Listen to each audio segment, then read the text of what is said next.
에베소서 4장 1절에서 3절까지 말씀입니다.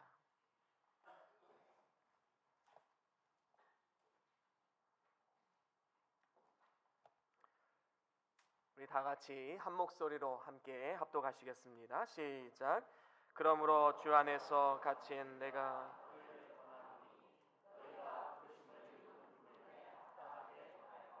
모든 겸손과 온유로 하고 오래 참음으로 사랑 가운데서 서로 용납하고 평안에 매는 줄로 성령의 하나 되게 하신 것을 힘써 지키라. 아멘. 아멘. 우리 함께 하나님 말씀 들고 선포할까요? 다 같이 선포하겠습니다. 주의 말씀은 내 발의 등이요 내 길의 빛이 되십니다. 주여 말씀하옵소서. 주의 종이 듣겠나이다. 아멘. 아멘. 오늘은 에베소서 4장 1절에서 3절 말씀으로 부르심에 합당한 삶이라는 제목으로 말씀을 나누겠습니다. 2019년도 새해가 밝았습니다. 오늘은 첫 주일로서 하나님 앞에 영광을 돌리게 됩니다. 지난 2018년도 한 해를 돌아보았을 때 때로는 기쁜 일도 있었고 마음 아팠던 일도 있었습니다. 하지만 지나고 나면 모든 것이 하나님의 은혜였음을 또한 고백하지 않을 수 없는 것이지요. 2019년 한 해도 지금까지 우리의 삶을 인도해 주시고 우리 교회에 복을 주신 것처럼 앞으로도 우리의 삶과 우리 가정과 우리 교회 가운데 하나님의 인도하심과 도우시는 은혜가 함께 할 수 있기를 주의 이름으로 간절히 축원합니다.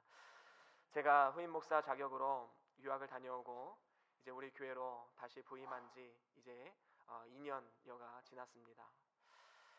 지난 2년 동안의 시간들을 되돌아봤을 때 참 하나님의 은혜였음을 고백합니다. 특별히 제가 우리 교회로 이제 오기 전에 한 청년기까지 우리 변동교회에 있다가 10년 동안 이제 떠나서 다른 교회에서 사역자로 또 헌신하고 있었을 때 여러 교회를 다니면서 또 우리 교회가 사모되어지고 또 우리 교회가 얼마나 좋은 교회인지를 또한 깨닫게 되었습니다.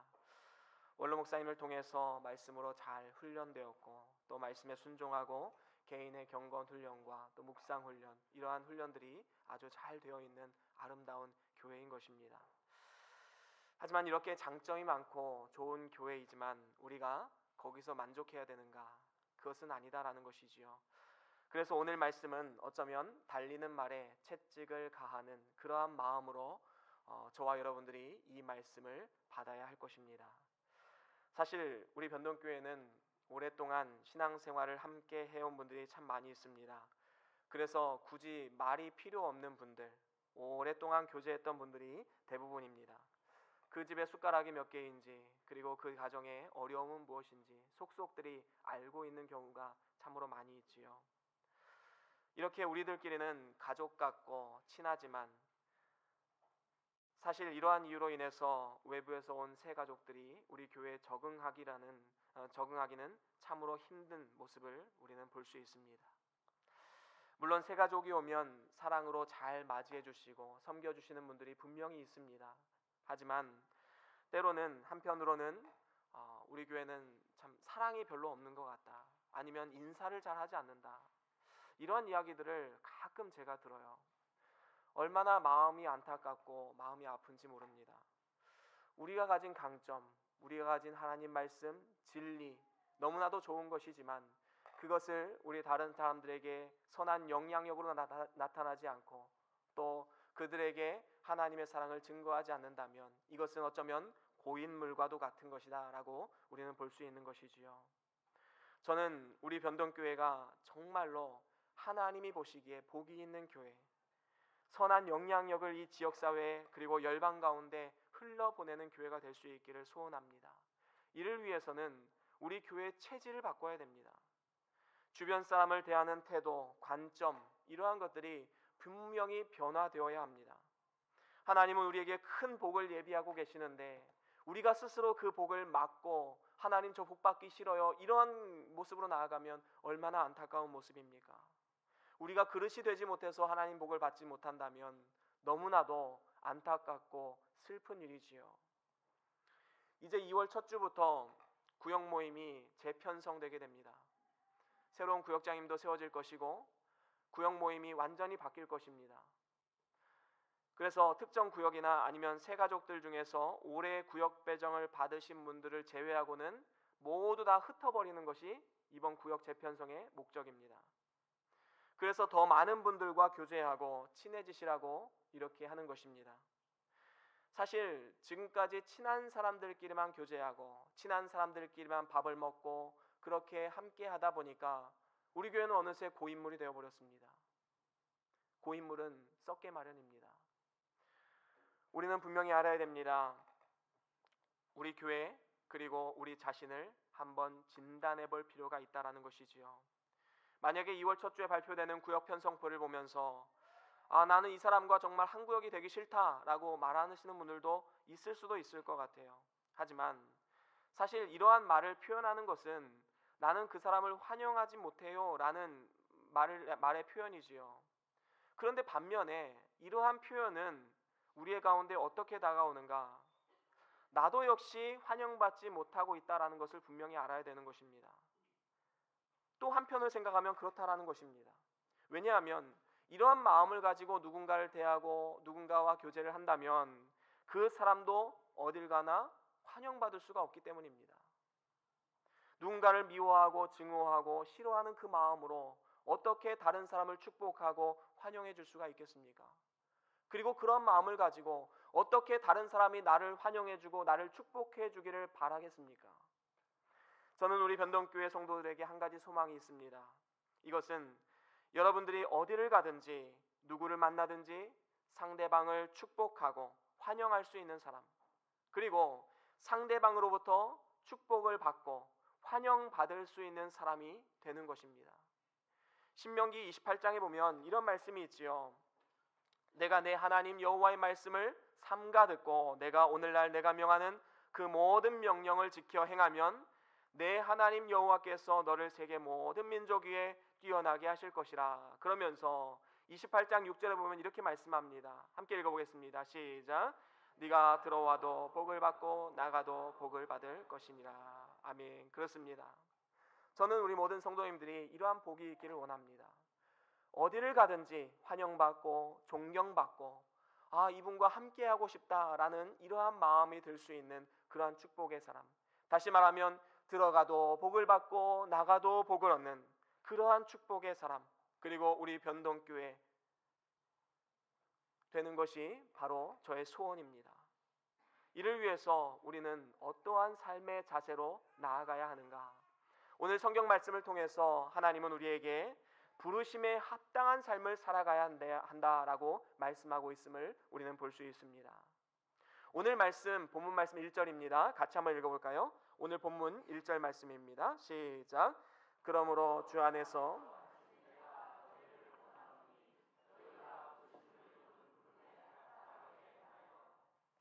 그렇습니다. 여기서도 보면 너희가 부르심을 입은 부름에 합당하게 행하라 라고 말씀하고 있지요.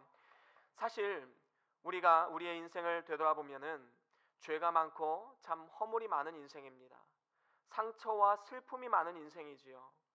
그래서 어떻습니까? 서로 상처를 주고 상처를 받게 됩니다. 그래서 마음 아파하면서 아무 소망 없이 살아갔던 우리의 인생이 바로 우리 인간의 인생이다라는 것이지요. 고슴도치가 또 다른 고슴도치를 안으면 어떻게 되겠습니까? 자신의 그 가시가 다른 사람을 찌를 것입니다.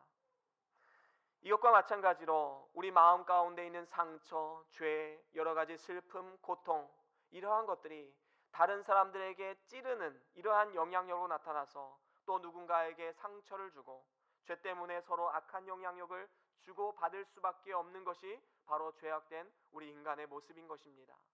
하지만 이러한 상태에서 하나님은 우리를 놔두지 아니하시고 우리를 그 죄의 구덩이에서 건져내셨습니다. 그리고 우리를 부르셨습니다.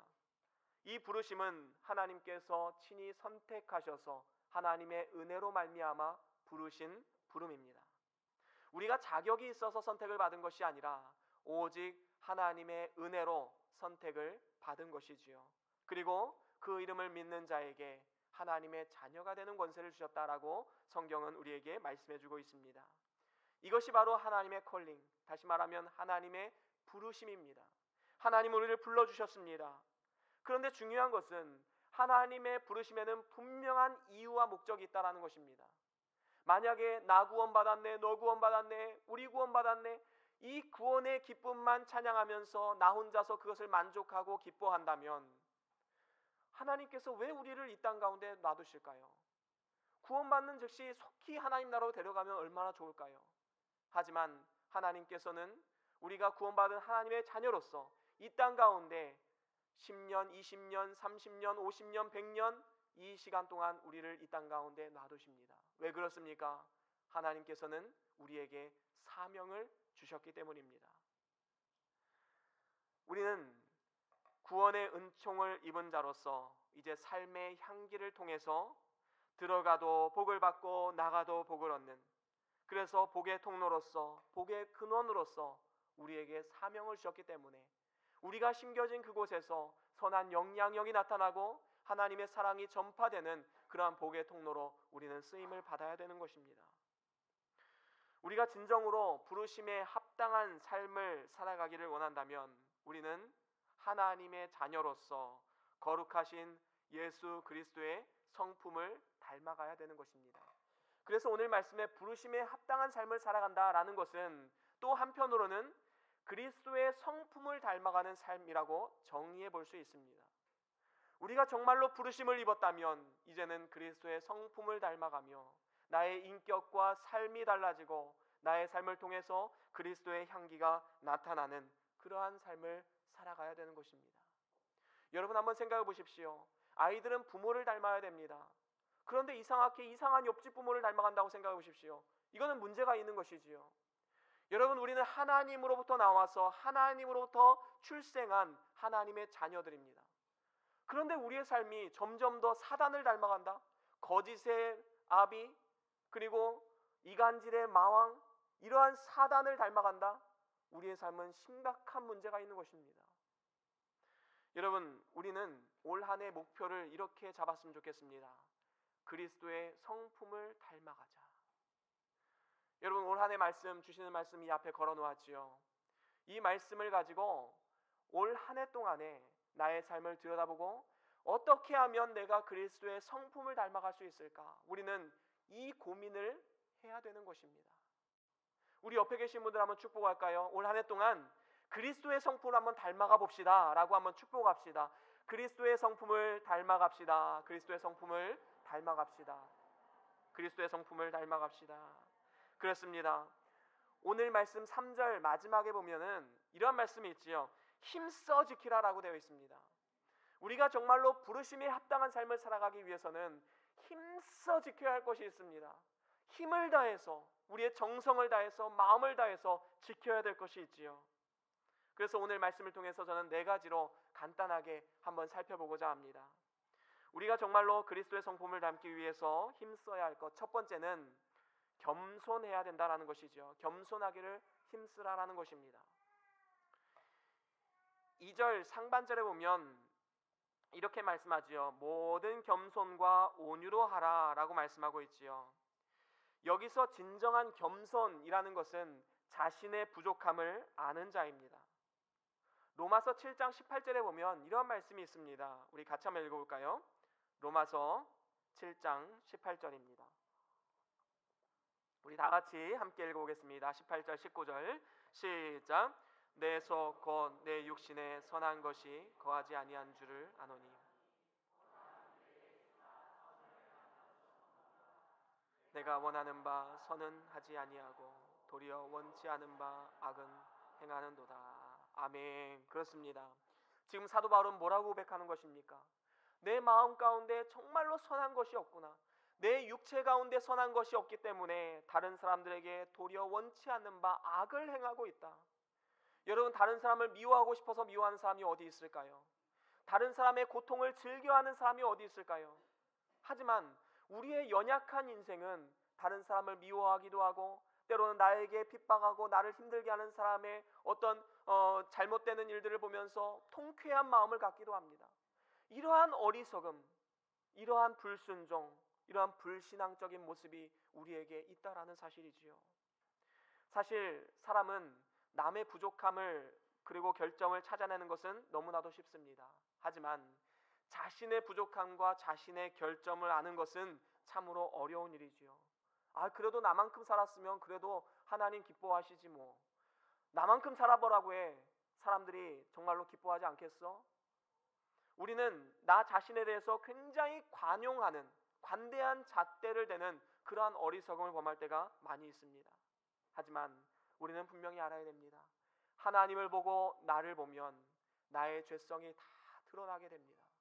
나의 숨겨진 죄, 내 마음속에 있는 죄, 그 누구도 모르는 하나님과 나만 아는 그 죄악들이 다 발가벗겨져서 나오게 되는 것입니다. 이사야 선지자는요, 하나님을 만나고 그는 이러한 고백을 했습니다. 하나님을 만나니까 자신의 죄가 다 낱낱이 드러나는 것입니다. 그래서 이사야 6장 5절에 이렇게 말씀하지요. 우리 같이 읽어보겠습니다. 이사야 6장 5절입니다. 시작. 그때에 내가 말하되 화로다. 부정한 사람이요 입술이 부정한 백성 중에 거하면서 만군의 여호와이신 왕을 배웠습니다. 아멘. 그렇습니다. 여러분, 이사야 선지자는 누구보다도 하나님을 위해서 살았었고 하나님 말씀을 증거했고 하나님의 영광을 위해서 살았던 사람입니다. 그런 그조차도 하나님 앞에 딱 서게 되니까 화로다 나여 망하게 되었도다. 나는 입술이 부정한 사람이요 입술이 부정한 백성들 중에 거하면서 만군의 왕이신 여호와를 배웠구나. 나는 이렇게 죽을 수밖에 없는 운명이구나. 이렇게 탄식함이 나오게 되었던 것입니다. 이러한 탄식이 있어야지만 우리는 하나님을 의지하고 그리스도를 만날 수 있는 것입니다. 여러분, 삶 가운데 진정한 탄식이 있었습니까? 하나님을 의지하고 오직 예수 그리스도 외에는 나의 구원자가 없다는 그러한 믿음의 고백이 과연 우리의 삶 가운데 날마다 고백되어지고 있습니까? 정말로 우리가 예수 그리스도를 마음의 구주로 모시고 예수님을 닮아가기를 원하는 그러한 삶을 살아가기를 원한다면 빌립보서 2장 3절 말씀에 우리는 귀를 기울여야 합니다. 빌립보서 2장 3절 말씀 우리 같이 함께 읽어보겠습니다. 시작. 아무 일에든지 다툼이나 허영으로 하지 말고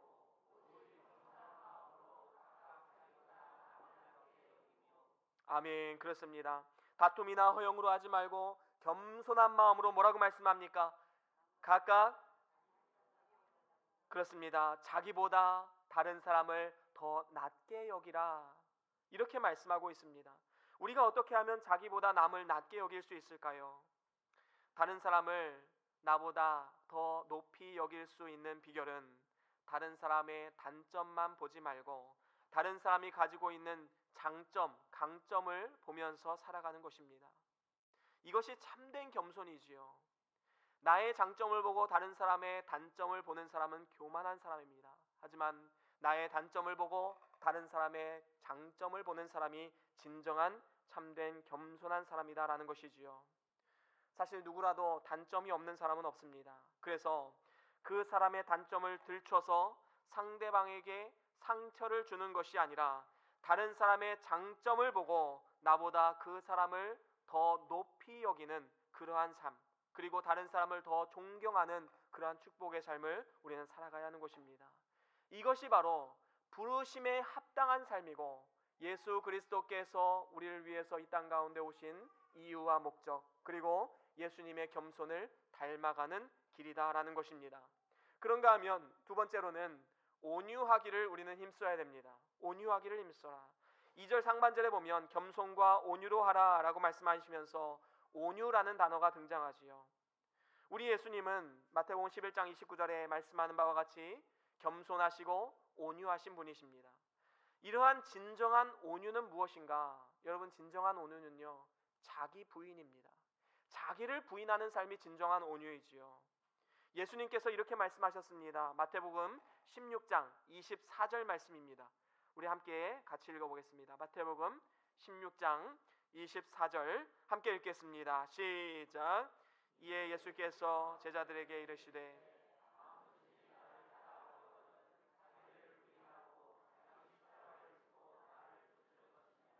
아멘. 그렇습니다. 여기서 보면 예수님께서 제자들에게 이렇게 가르쳐 주시지요. 너희들이 나를 따라오려거든 자기를 부인해야 된다. 여기서 자기를 부인한다라는 것은 자기 뜻을 주장하지 말라는 것이 아닙니다. 때로는 내 생각을 이야기하고 내 주장을 말할 수는 있겠지요. 하지만 진정한 자기 부인은 무엇입니까? 때로는 내 생각과 내 뜻만이 반드시 옳은 것이 아니다라는 것을 아는 것입니다. 여러분, 회의를 주관하거나 아니면 어떤 사람들과 이야기를 할 때 정말로 힘든 사람이 누구입니까? 어떠한 누구의 말도 듣지 않고 내 뜻과 내 생각만이 옳다라고 말하는 사람이 정말로 힘들지요. 이러한 사람이 있는 곳에는 사랑과 은혜가 없습니다. 굉장히 삭막합니다. 다른 사람들을 피곤하게 합니다. 여러분, 때로는 나도 틀릴 수 있고 나도 잘못된 생각이 있을 수 있다는 것을 인정을 해야 됩니다. 그래야지만 다른 사람의 의견에 귀를 기울이고 더 나아가서 하나님의 뜻을 우리가 받아들일 수 있는 것입니다. 나의 원대로 마옵시고 주의 원대로 하시옵소서. 바로 예수 그리스도의 그 기도대로 우리는 이 땅 가운데 하나님의 뜻이 우리의 삶 가운데 이루어지기를 소망하면서 우리는 나아가야 된다는 것입니다. 때로는 내 생각이 잘못된 것일 수 있기 때문에 하나님 말씀에 나의 삶을 비추어 보고 하나님의 뜻이 무엇인지 함께 찾아보고 기도하는 것, 바로 이것이 우리가 예수 그리스도의 성품을 닮아가고 부르심에 합당한 삶을 살아가는 비결인 것입니다. 그런가 하면 세 번째로는 서로 용납하기를 우리는 힘써야 합니다.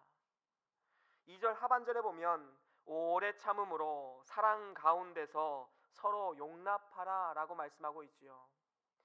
여기서 서로 용납하기 위한 재료가 무엇입니까? 그 앞에 보면 두 가지가 나오지요. 첫 번째로는 오래 참음입니다. 여러분, 여기서 오래 참음은 인내를 말하는 것이지요. 사실 우리를 부르신 하나님은 오래 참으시는 분이십니다. 하루를 천년같이 참으시는 분이십니다. 그래서 디모데전서 1장 16절에 보면 이렇게 말씀하지요. 우리 같이 한번 읽어보겠습니다. 디모데전서 1장 16절입니다. 함께 읽어보겠습니다. 시작. 그러나 내가 긍휼을 입은 까닭은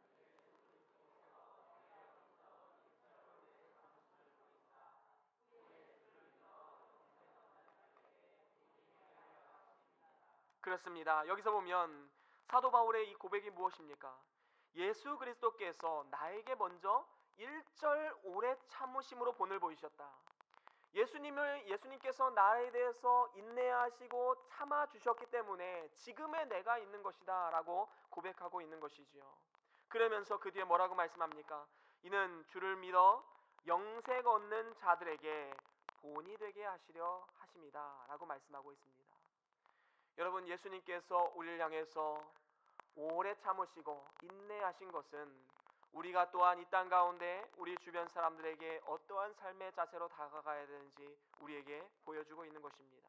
우리도 역시 오래 참음으로 인내하는 삶을 살아가야 되는 것입니다. 만약에 내 혈기, 내 성질 그때그때 다 낸다고 한번 생각해 보십시오. 지금 당장은 마음이 시원할 것입니다. 하지만 이로 인해서 내 주변에 많은 사람들이 떠나가고 결국에는 복음운동에도 방해가 되는 것입니다. 그래서 우리는 끝까지 참고 인내해야 되는 것입니다. 만약에 하나님께서 우리를 향해서 인내하지 않으셨다, 오래 참아주지 않으셨다, 한번 상상해 보십시오. 우리의 삶이 어떻게 되겠습니까? 우리가 죄를 지을 때마다 만약에 하나님이 우리를 치시고 우리를 저주하신다고 생각해 보십시오. 이 자리에 남아있을 사람이 누가 있겠습니까?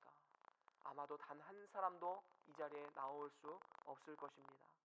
하나님께서는 우리를 기다리시고 참고 인내하시는 것처럼 우리도 다른 사람을 향해서 그렇게 해야 함을 분명히 알아야 되는 것입니다. 여러분, 부모님은 자녀들이 아무리 큰 잘못을 해도 끝까지 인내하고 기다려주고 기도하는 분이 부모님이시지요. 문제는 뭐냐면 자녀 입장에서 부모에게 돌아가느냐 돌아가지 않느냐, 그것이 문제인 것이지요. 정말로 우리가 하나님의 사랑을 깨달았다면 하나님께 돌아가고 이제는 그 은혜를 보답하는 마음으로 이 땅 가운데 우리 주변 사람들에게 그 하나님의 사랑을 전달하는 복의 통로의 삶을 우리는 살아가야 마땅한 것입니다. 이를 위해서 우리에게 필요한 두 번째 재료, 서로 용납하기 위해서 두 번째 필요한 재료는 바로 사랑으로 하는 것입니다. 내가 받은 그 사랑으로 다른 사람을 용납하고 사랑하는 것입니다. 여러분, 우리가 다른 사람을 용납할 수 없다, 나는 저 사람과 함께 할 수 없다라고 말한다면 그 이유가 무엇입니까? 사랑으로 하지 않았기 때문이지요. 베드로전서 4장 8절에 보면 이렇게 말씀합니다. 함께 읽어보겠습니다. 베드로전서 4장 8절입니다. 시작. 무엇보다도 열심으로 서로 사랑할지니 사랑은 허다한 죄를 덮느니라. 아멘. 그렇습니다. 무엇보다도 열심을 다해 서로 사랑하라. 사랑은 허다한 죄를 다 덮어버리느니라 라고 말씀하고 있습니다. 그렇습니다. 허물이 없는 사람은 없지요. 그래서 만약에 내가 다른 사람의 허물과 결점을 드러내면 자신의 허물과 결점도 드러나게 된다라는 사실을 우리는 분명히 알아야 되는 것입니다. 왜 그렇습니까? 다른 사람의 인격을 비판하고 그 사람을 헤아리면 그 헤아림으로 하나님이 우리를 헤아리고 비판하신다라고 성경은 기록되어 있기 때문입니다. 사실 굉장히 두렵고 떨리는 말씀이지요. 우리가 정말로 하나님의 축복을 받고 복의 근원이 되어서 나가도 복을 받고 들어와도 복을 받는 그러한 축복의 삶을 살아가기를 원한다면, 그리고 누구에게나 환영받고 누구에게나 환영을 줄 수 있는 축복의 통로가 되기를 원한다면 우리는 오늘 말씀에 귀를 기울여서 서로 사랑으로 용납해야 되는 것입니다. 물론 이 말씀은 어떤 사람을 향해서 어떠한 권고도 할 필요가 없다, 무조건 덮어줘야 된다라는 것을 의미하지는 않습니다. 하지만 사랑으로 권고하는 것과 비판하는 것은 뭐가 다릅니까? 사랑으로 권고하는 것은 다른 사람을 살리고 그 사람을 축복하고 그 사람으로 하여금 세워주는 역할을 합니다. 하지만 다른 사람을 정죄하고 비판하는 것은 무엇입니까?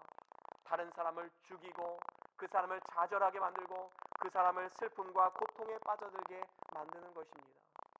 그렇기 때문에 우리는 모든 것을 사랑으로 해야 됩니다. 여러분, 사랑의 관계가 되어 있지 않으면 오해할 수밖에 없습니다. 이 사람이 나를 정죄하나? 비판하나? 여러분, 진심으로 사랑하는 마음으로 다른 사람을 대하십시오. 사랑으로 해야지만 우리는 우리를 통해서 그리스도의 향기가 나타나고 다른 사람들에게 하나님의 축복을 전달해 줄 수 있게 되는 것입니다.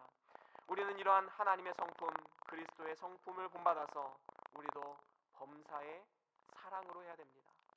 구역장이나 교사도 사랑으로 해야 되고, 목사도 사랑으로 직분을 감당해야 되고, 부모 노릇도 그리고 자녀도 사랑으로 모든 맡겨진 일들을 감당해야 되는 것입니다. 이처럼 두 가지 재료, 오래 참음과 그리고 사랑으로 우리는 서로 용납하는 것, 이것이 바로 우리 교회가 복이 있는 교회, 우리 가정이 복이 있는 가정으로 세워지기 위한 하나님의 원리이다라는 것입니다. 그런가 하면 네 번째는 서로 하나 되기를 힘쓰라라는 것입니다. 3절에 보면 이렇게 말씀하고 있지요. 우리 3절 말씀 한 번 더 읽어보겠습니다. 4장 3절 말씀 시작. 평안에 매는 줄로 아멘. 그렇습니다. 우리는 진리와 성령 안에서 그리고 예수 그리스도의 피로 인하여서 하나가 되었습니다. 이 하나됨을 우리는 힘써 지켜야 됩니다. 우리가 다 같은 곳을 바라보면서 그리스도 예수의 마음을 품는 것이 바로 하나됨의 비결이지요. 빌립보서 2장 2절에 보면 이런 말씀이 있습니다. 우리 같이 한번 찾아볼까요? 한번 읽어보겠습니다. 빌립보서 2장 2절 말씀 우리 함께 읽겠습니다. 시작. 마음을 같이하여 같은 사랑을 가지고 뜻을 합하여 한 마음을 품어. 그렇습니다. 여기서 보면 마음을 같이하라, 같은 사랑을 가지고 뜻을 합하여 한 마음이 되어야 함을 말씀하고 있습니다. 그러면서 5절에 보면 이렇게 말씀하지요. 함께 읽겠습니다. 시작. 너희 안에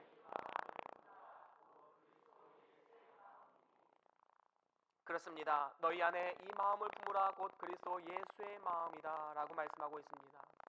여러분, 한 사람만 이 마음을 품어서는 안 됩니다.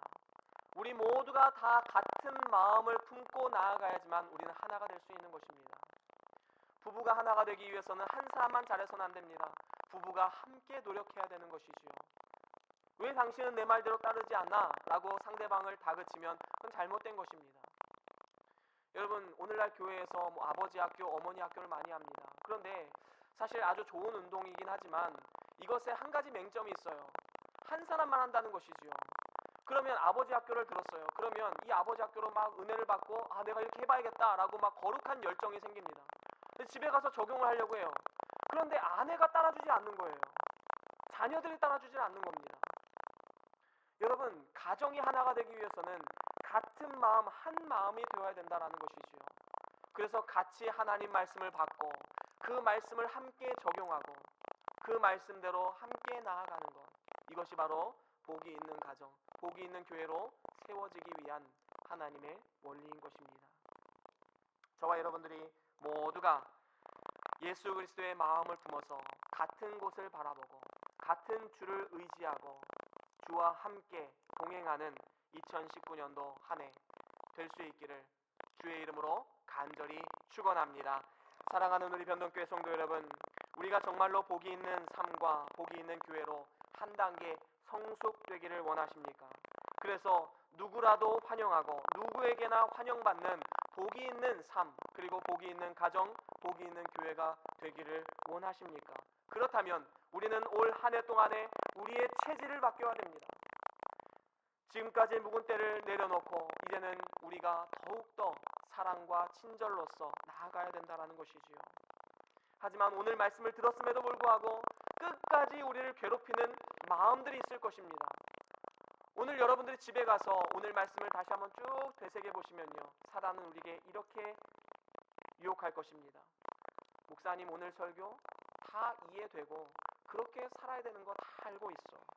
하지만 이론으로는 알고 있는데 어떻게 나만 손해보라고 말씀하시는 거야? 다른 사람, 내 남편, 내 아내, 내 교회 성도, 내 구역 식구들 변화되지 않는데 어떻게 나만 손해보라고 목사님 말씀하셔? 그래서 목사님께 서운하고 하나님 앞에 서운한 그러한 마음이 들게 하는 것입니다.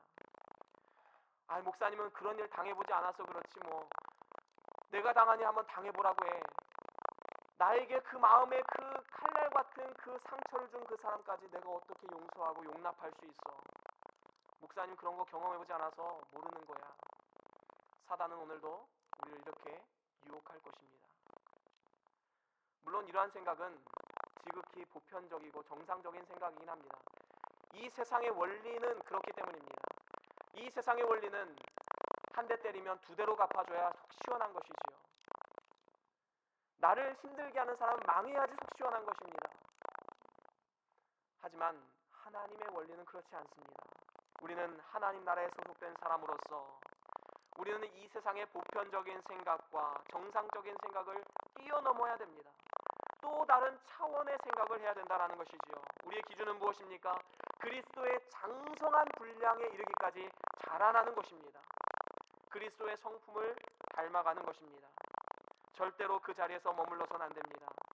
만약에 끝까지 이러한 말로써 영향을 받아서 사단의 유혹에 넘어가게 된다면 나는 영적으로 성장하기 싫어요, 나는 하나님 주시는 복 받기 싫어요 라고 말하는 것과 똑같은 이치인 것입니다. 오늘 말씀을 통해서 우리 하나님의 마음을 깨닫게 되었습니다. 하나님께서는 자녀된 우리 모두의 삶과 주님의 몸된 우리 변동교회가 더욱더 하나님의 복으로 넘치고 하나님의 복을 더욱더 주시는 그런 축복의 교회가 되기를 하나님은 원하십니다. 이러한 풍성한 은혜를 받기를 원한다면 이제 우리는 겸손과 온유와 서로 용납함과 하나됨으로 우리는 나아가야 되는 것입니다. 그래서 그리스도의 성품을 닮아가야 됩니다. 그래서 우리 모두의 삶이 들어가도 복을 받고 나가도 복을 받는 복된 삶, 그리고 우리가 만나는 모든 사람들에게 선한 영향력 끼치는 축복의 삶이 될 수 있기를 주의 이름으로 간절히 축원합니다. 우리 다같이 함께 잠깐 기도하시겠습니다. 오늘 받은 말씀 생각하시면서 오늘 우리에게 어떠한 결단을 주셨는지, 어떠한 마음을 주셨는지, 그것이 바로 하나님의 음성입니다. 잠깐 동안 묵상하시면서 그 말씀 붙잡고 결단하시면서 기도하시겠습니다.